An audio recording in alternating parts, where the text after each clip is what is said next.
Coucou, c'est Victor, et vous écoutez Comme un poisson dans l'eau, le podcast contre le spécisme. Épisode 2, c'était pas ce que j'avais prévu. Spoiler, rien ne l'est jamais. Bon, pour tout vous dire, je réfléchissais sérieusement depuis quelques mois à écrire un livre. J'avais plusieurs idées, notamment un livre qu'on envisageait d'écrire avec un ami, et un autre que je pensais écrire seul. J'ai l'impression qu'à force de traiter une grande étendue des idées antispécistes dans le podcast, j'avais repéré certaines choses qui manquaient un peu dans l'espace des idées critiques et qu'il était, selon moi, important de développer et de populariser. Et pile à ce moment-là, je suis mis en contact avec Gaëlle Bidan, directrice des éditions de l'Atelier. Elle cherchait quelqu'une, pour écrire un ouvrage sur la question animale dans sa collection En finir avec les idées fausses. Donc oui, je suis pas allé proposer le projet à plusieurs maisons d'édition, il m'est un peu tombé dessus tout cuit, et c'était pas le livre que j'avais prévu d'écrire en premier. Mais le format réponse courte à des idées reçues m'a énormément plu. Je me suis dit qu'il y avait vraiment moyen d'en faire quelque chose d'à la fois précis et accessible, que ça puisse être une référence qui fasse au maximum le tour de la question, mais que ça donne aussi envie de le lire, que ce soit digeste et bien découpé pour qu'il n'y ait pas à le lire de A à Z nécessairement. Et c'était aussi intéressant que ça vienne s'intégrer dans une chouette collection qui est déjà bien référencée dans les librairies et reconnue auprès des journalistes et du grand public. Bref, ça semblait une excellente opportunité pour légitimer encore plus la pensée antispéciste. Seul petit bémol, l'éditrice me disait que pour que ça puisse sortir à la rentrée d'octobre, il faudrait que j'envoie le manuscrit d'ici mars, 6 mois plus tard. Je savais pas combien de temps ça prend d'écrire un livre, mais je me disais bien que 6 mois ça fait short, surtout en ayant déjà une activité à temps plein à côté. Mais en même temps, elle me disait que sinon ça sortirait plutôt en janvier, et que c'était une rentrée moins intéressante. Alors je me suis dit, bon bah allez on fait ça va être hyper intense, mais au moins ce sera vite fini. Je prends le temps de vous raconter tout ça pour démystifier un peu tout le fonctionnement du système éditorial. Parce qu'il faut qu'on arrive collectivement à submerger les étals de librairie de livres contre le spécisme, pour que les médias s'emparent du sujet, et que ça le fasse monter en multipliant les angles et les points de vue personnels. Et donc je pense sincèrement qu'il y a beaucoup plus de personnes dans le mouvement qui pourraient et devraient écrire des livres sur la question animale. Il nous faudrait des dizaines et des dizaines de livres différents chaque année pour porter la charge contre le spécisme, pour que ce soit enfin reconnu comme un sujet de société majeur et incontournable. Bon, je mets une petite nuance, je pense que le livre c'est un moyen vraiment intéressant, mais d'une part, c'est pas une garantie parce que je sais que des dizaines de personnes ont déjà écrit sur la question animale ces dernières années, mais n'ont souvent pas rencontré le succès qui aurait permis de faire avancer significativement la question. D'autres ont voulu écrire mais ont tout simplement pas trouvé à être publiés. Et si personne est là pour accueillir les livres intéressants et leur faire écho, s'en emparer et faire circuler les idées, ça peut facilement faire un bide et du coup pas atteindre les objectifs recherchés. Donc bien sûr, je voudrais pas laisser entendre que publier des bouquins, pouf, ça fait magiquement avancer la bataille contre le spécisme. Et c'est pas non plus la seule forme d'écriture à valoriser.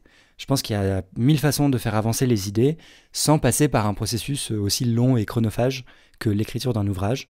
On peut écrire des articles, des billets de blog, des posts sur les réseaux sociaux, on peut faire des dessins, on peut passer par l'humour, on peut faire des mèmes, etc. Et c'est souvent des moyens d'ailleurs qui peuvent encore plus atteindre un large public et convaincre plein de personnes. Je pense qu'il faut qu'on fasse beaucoup plus de tout ça. Ceci étant dit, la bataille culturelle, c'est-à-dire cette lutte pour imposer certains sujets, certaines représentations et certaines idées dans l'espace public, a besoin qu'on investisse tous les canaux, y compris celui du livre, parce qu'il reste un médium valorisé dans notre société. Il donne une forme de légitimité aux idées, il peut circuler dans les librairies, dans les bibliothèques, être cité dans des articles, être chroniqué, devenir un objet qu'on offre, qu'on discute, qu'on annote, qu'on garde sur une étagère et qu'on retrouve dans une boîte à livres 10 ans plus tard. Sans compter que je perçois ces temps-ci un contexte qui semble plus favorable que par le passé à creuser un sillon pour les animaux. Du fait de la montée de sensibilité à leur égard, de l'émergence forte de la question écologiste, à laquelle l'animalisme reste très fortement associé dans les esprits, pas toujours pour le meilleur d'ailleurs, de la montée d'intérêt pour le vivant, du succès de maisons d'édition comme Wild Project, on parle de plus en plus des animaux, mais on en parle majoritairement très mal, c'est-à-dire d'une façon qui n'adresse pas, voire reconduit, le spécisme. Mais ça fait quand même qu'il y a une place à prendre, et que cette place a en partie été creusée par les tentatives passées de personnes sincèrement engagées pour les animaux, et qui pourrait d'ailleurs être redécouverte si on parvient à alimenter un véritable élan éditorial. Il y a aussi d'innombrables traductions d'ouvrages anglophones qui manquent à notre réflexion en francophonie, mais qui pourraient être encouragées, aussi si la question prend de l'ampleur. Autrement dit, plus il y aura de lecteurs et de lectrices pour des ouvrages antispécistes, plus les maisons d'édition seront enclines à publier des textes engagés, à traduire des classiques encore absents en français et miser sur des voies nouvelles. La bataille culturelle autour du spécisme commence à exister. Comme d'autres systèmes de domination, le spécisme se maintient notamment parce qu'il sature le paysage culturel. Dans les livres, les films, les débats médiatiques, on continue à penser l'humain au centre et les animaux comme décors, ressources ou symboles. Et pour bousculer ça, faut occuper le terrain. Pas seulement dans les sphères militantes, mais aussi dans l'édition généraliste, les rayons essais des librairies grand public, les émissions de débat ou les recos de rentrée littéraire. Chaque livre antispéciste qui sort, s'il rencontre un peu de succès, rend le suivant plus facile à publier, plus légitime aux yeux des journalistes ou des libraires. Il donne de la consistance au mouvement, il installe l'idée que c'est un sujet sérieux, structuré, nourri par une diversité d'approches. C'est un cercle vertueux qu'on peut enclencher ensemble, et c'est comme ça qu'on fait monter un sujet dans l'agenda culturel, et donc à terme dans l'agenda politique.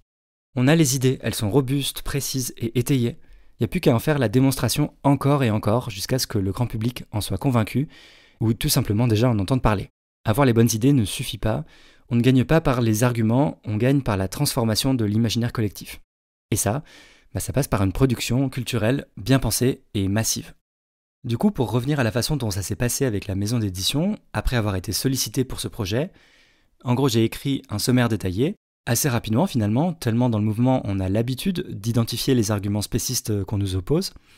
On a fait une visio avec l'éditrice, qui a validé le sommaire que j'ai envoyé et confirmé que ça lui semblait très bien, même si c'était légèrement en décalage avec ce qu'elle envisageait initialement, je pense. Le sommaire que j'ai proposé se structurait moins autour d'idées reçues factuelles, qui était plutôt ce que faisait la collection jusque-là, et davantage autour des mécanismes idéologiques du spécisme. Mais bon, Gaëlle Bidan a accepté et était même enthousiaste, et elle m'a fait confiance pour cette réorientation légère. Et c'est quelque chose qui s'est confirmé tout au long de la collaboration. Elle m'a suivi et même encouragé dans les directions que je prenais quand je les jugeais importantes. Et bon, de toute façon, par la suite, le sommaire n'a pas arrêté de bouger tout au long de l'écriture. Donc ce projet, je ne l'ai pas tant cherché, mais maintenant qu'il m'était tombé dessus et que je m'en étais emparé, il allait falloir assurer. Pourtant, je me sentais pas du tout la confiance de le faire bien et de le finir à temps. Gros symptôme de l'imposteur, en somme. Le vrai début du chantier, c'est pas l'écriture, c'est cette voix qui dit « Mais pour qui tu te prends, t'en es pas capable ?» Mais je vous raconte ça dans le prochain épisode. J'étais pas cette personne. Suis-je un imposteur ? Bisous.